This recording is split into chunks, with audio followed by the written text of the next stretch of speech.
Hey guys, it's Sam. Welcome to my January wrap-up. In January, I read 7 books, 2 of them gigantic, and I was reading them at the same time. We'll talk about this later.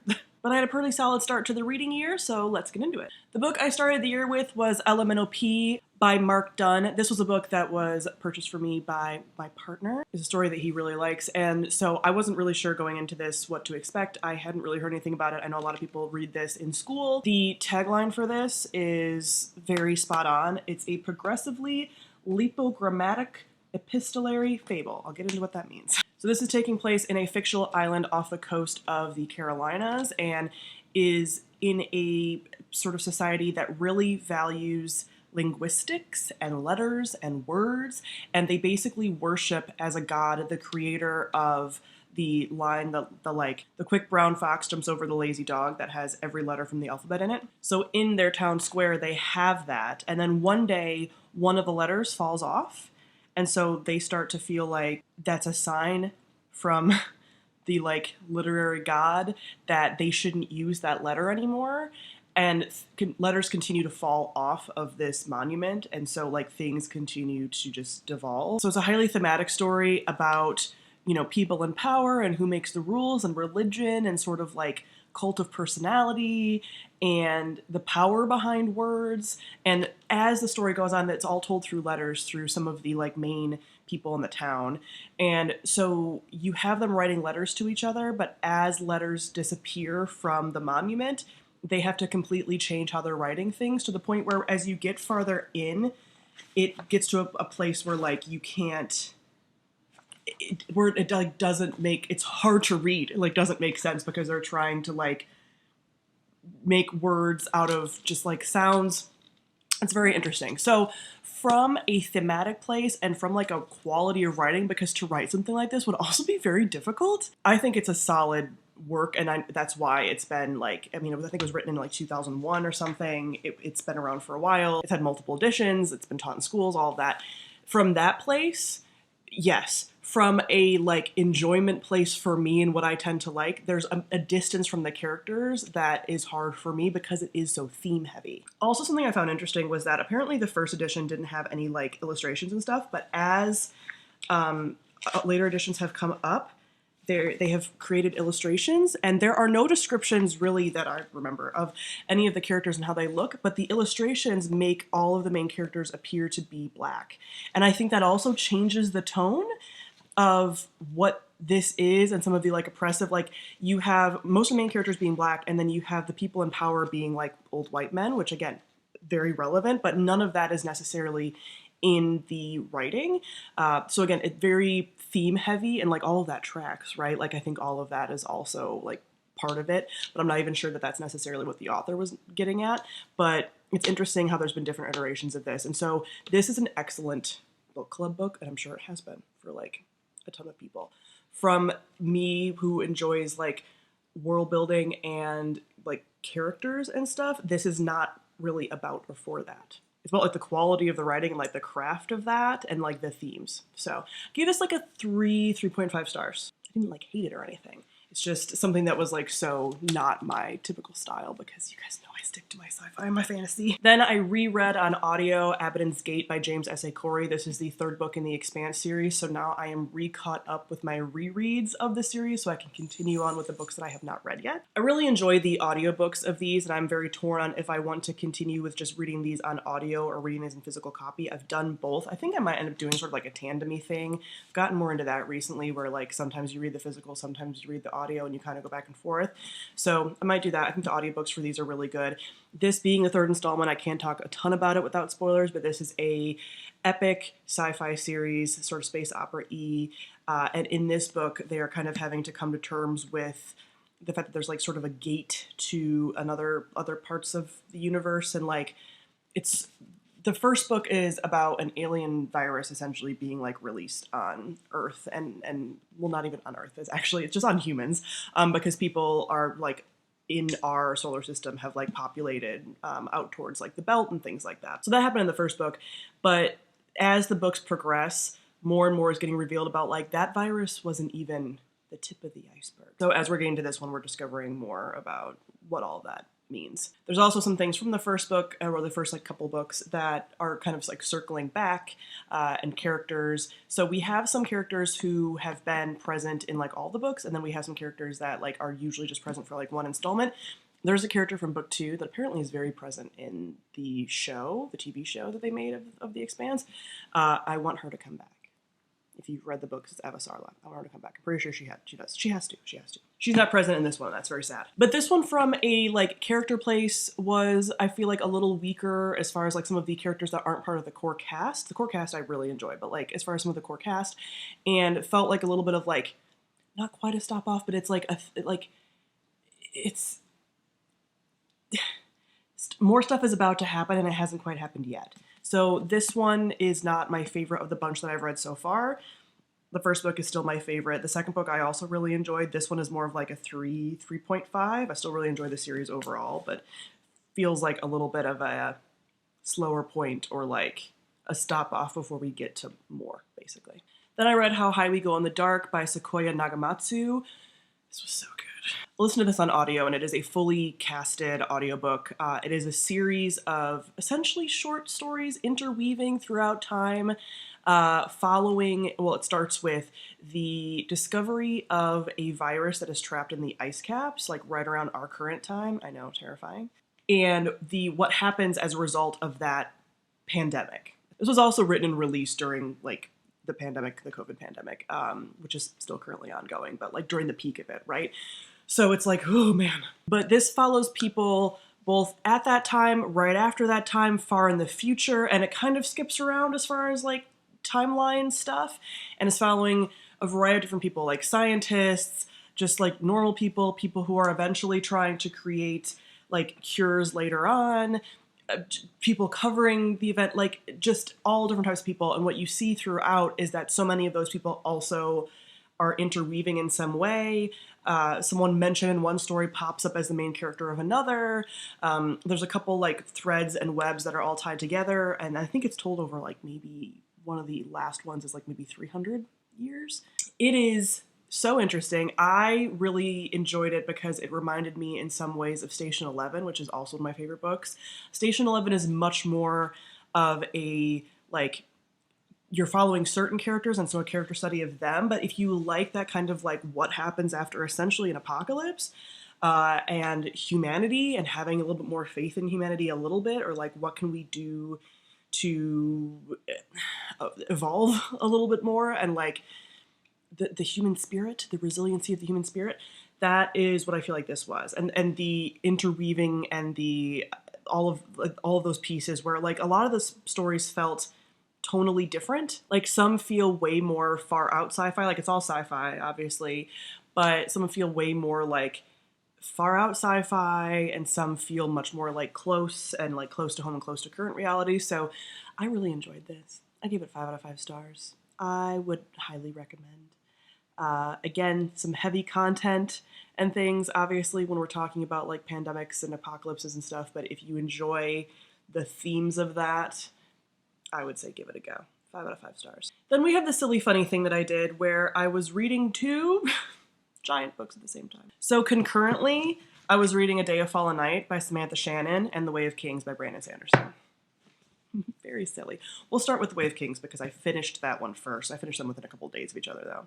I mentioned this in my goals video for this year and like what I'm trying to prioritize, and I do want to try to, I might catch up based on how I already did this in January, but I wanted to continue with the Stormlight Archive series. This is book 1, The Way of Kings. I originally read it in physical copy in 2020 and had remembered a lot of things, but I'm so glad that I reread it because there were many things that I had forgotten and I would have needed those pieces for continuing with the series. This is the first book in the Stormlight Archives, which is a giant epic saga within Brandon Sanderson's Cosmere universe. It's a adult fantasy story and is very complex. Again, they're like 1,000 pages. I have the UK editions, which are broken into 2, which makes the physical copies a little bit easier to get through, but it's high level, right? Lots going on, lots of different POVs, lots of interconnectedness to other parts eventually of the Cosmere, which like all of the Cosmere stuff, if you guys are not familiar, is Brandon Sanderson mostly writes within this Cosmere universe and has a bunch of series within that grander universe, but are taking place on like different fantasy planets. He writes only a few things outside of that. So this is his big overarching series that will kind of connect everything, which is real wild. But this is making me want to get back into like reading Sanderson. I didn't read like any last year, maybe not any the year before either. I'm not sure. But this reread was good. I really liked the audiobook because for a while I could not read Brandon Sanderson audiobooks because the narrators of those also narrated V.E. Schwab's like Gathering Darkness, whatever books, and I didn't like those first two books, and I read the second book on audio, and it was a horrible time for me because I don't like the book, and so they're the same narrators. But now I have enough distance that I can actually enjoy them as narrators. Anyway, I enjoyed this as a first installment. There are parts of this that are very slow. Reading two honkers at one time does give me thoughts about how, like, books need to be edited. There are things that can be cut out, but I still really enjoyed this, and honestly, I am sitting there like, what could be cut out, right? Like, it's supposed to be grand, epic scope. You have time both for world building in here, lots of plot points, lots of POVs, and lots of like quiet character moments. So I quite enjoyed this yet again, and I gave this 5 out of 5 stars on reread. I am very torn though about, same with like The Expanse, about if I want to continue those on audio because I was able to just like chug through that, or if I want to read physical copies because I at least have the second book in physical copy. Again, I might do a tandem read. I think that might be a good thing to do. We will see. But then, like I mentioned, I was also reading this in physical copy. I don't know what got into me. January, I was like, get those big books off your TBR now when you feel like you have the most time. And the fact that I read these two gigantic books and then like 5 other books, astounding. But this is the prequel to the Priory and this is the prequel to the Priory of the Orange Tree. It takes place 500 years before that story. And I read Priory, I think also in 2020, maybe, and had forgotten a lot of elements of that. So I almost want to go back and reread that now, having like now read this. But this is, again, epic in scope, multiple POV story. This is a standalone companion. You do not have had to have read Priory to read this, because I had, again, forgotten so much of Priory. So a lot of things are different. I'm sure there are like things that feel very Easter eggy. There's a lot of like names that repeat and stuff just because of like historical names and things being used. So this is intense. There's a glossary. There's a lot going on, but it is following people in multiple different parts of this world who all have different viewpoints on culturally, like what happened in the past as far as like dragons and religion. Actually, there's a difference between dragons and worms. I'm not even gonna get into this in like this discussion. But this is mostly a female-led story. We're mostly following female characters and, again, different parts of the world and things. Very queer. Very fantastic. And I enjoy this highly. There are parts of this one I do feel like could use some editing. I also feel very similarly to how I feel about Priory, where I feel like this could have been 2 books. So maybe if you didn't edit it, just broke it into 2 books and like fleshed out each one a little bit more, that would have maybe been good, because similar to how I remember feeling about Priory, there are parts of this that like drag slightly more, and then there's parts that she just like skips certain things that I feel like you should have seen, and you just get told that they happened, and you're like, what? So there's a little bit of that like sort of rushy pacing problems I feel like that her writing has, because now it's been present in both books, where like, yeah, the end feels very rushed, and you're like, but you meandered so much in the beginning. So this one, I feel like more editing would be great, but I still really enjoyed this. I enjoyed a lot of the characters and the couples and the way that the world's described. It is very dense and a lot, and the fact that I was reading this at the same time as Stormlight is like astounding to me. But I, again, quite enjoyed this. I would say like a 4.25 stars. I think there are things, again, about the pacing and the writing that is a little bit flawed. But overall, I like these epics. And I think she's going to keep writing these like companion-y standalones in this world. And she has so much time to explore and like the ripple effects of, you know, things in this book that affect that book and whatever, without it being a series that you have to read, you know, back to back in any kind of sequence. So yeah, quite enjoyed this. I'm glad I got through this chunker that was intimidating me for so long. Then I read The Last Quintista by Donna Barba Higuera. And this is a young adult sci-fi story bordering on like middle grade. The character's pretty young when it starts, but basically it's taking place in the future where Halley's Comet is going to hit Earth. And so some people are put on a generation ship. There's like 3 generation ships that are going to resettle like another planet, Sagan, which is referenced in a lot of sci-fi, but is basically like a close-ish, not really close at all, but is a planet that looks like it could be habitable by humans. So they are heading off there, and they're having to be put in cryogenic sleep, and she is not able, something happens where like her cryogenic sleep gets kind of messed up, and she's aware of for most of it, and then she gets woken up and discovers that essentially like a cult has taken over the ship, and they want everyone to be the same. They're called the Collective. They want everyone to be the same. And she's the only one who remembers stories of Earth because they have completely eradicated stories of Earth and myths and all of that. And so she is having to try to see if she can like break away from all of that and like remind people about Earth and not be caught by this collective. And she's like, even though she's technically been alive for like 300 something years at that point, she is like 13, right? So this was really interesting. Listen to this on audio. It's a really cool combination of talking about like folklore, particularly Hispanic folklore, mythology, and things. I'm pretty sure her family is Mexican in origin, but they're not really talking about that a ton because the way the Earth is, I'm pretty sure, because they talk about like La Llorona and stuff like that. So she is talking about like Mexican folklore and things that her grandma told her and sharing those stories while also trying to like unravel what this sort of like cult has done, and there's like some cool space stuff and whatever. And she comes from a family of scientists, so she has some knowledge of that. And yeah, the interweaving of all that is really cool. There are parts of this that I feel like I wanted sort of more about, like particularly the collective and like the villains felt like very one note and are just like, okay, yes, a society that wants to make everyone the same and eradicate any differences and whatever. But I wanted like a little bit more depth to that. I think there was elements that could have been explored there a little bit more. But overall gave this like 3.75 stars. Not quite a 4 because of some of the like, again, character exploration stuff, but I liked what it was doing like thematically and everything as well, and it's a really good audiobook. Then the last book I read this month was The Very Secret Society of Irregular Witches by Sangu Mandana. So many people have read this book, but it was absolutely a delight. I realized when I was reading this that I have read another book by this author like back in early booktube, The Lost Girl, and I also like quite enjoyed that. And she's written a couple of other things since then. So yeah, I'm very intrigued by this author in general, and also by like what they're going to continue to do within this series, kind of. It's like a companion-y series. But in case you've been living under a rock, this is a contemporary fantasy romance that follows a main character who's a witch, and in this world witches are they can't really be around each other because of fear of like magical mishaps essentially from magic like colliding around them. She ends up getting recruited by a little sort of like found family who have been caring for three young witches, and they need like a witch to actually help and like educate these girls, and so she gets recruited into that and becomes this like very beautiful found family situation. There's a romance with a cranky Irish librarian who also lives there and is caretaking for the kids, and it is very cute. It's very like cozy fantasy romance vibes. The descriptions are lovely, the witchiness stuff is lovely. I have had a hard time in the past with contemporary romance books that have witchy elements because it feels so just like or like a little too twee or a little too like it's just like not quite enough. This was the perfect blend of having stuff that like sort of makes sense, it feels adjacent to actual folk practices while upping the level of like whimsical and eccentric kind of stuff, and it was just like very cute. And I enjoyed the cast of characters and this little found family, and even the kids. I don't tend to really enjoy child characters in like, again, adult books or fantasy books or things like that. I really enjoyed them. The only thing that this was missing for me was I liked the romance. There were parts that I feel like we didn't really get to see, so parts of the romance felt like a little bit rushy because we were told of times that they were like spending time together, whatever. We didn't really get to see it. So I would have liked more of that because there is this like sort of slow burn, will they, won't they?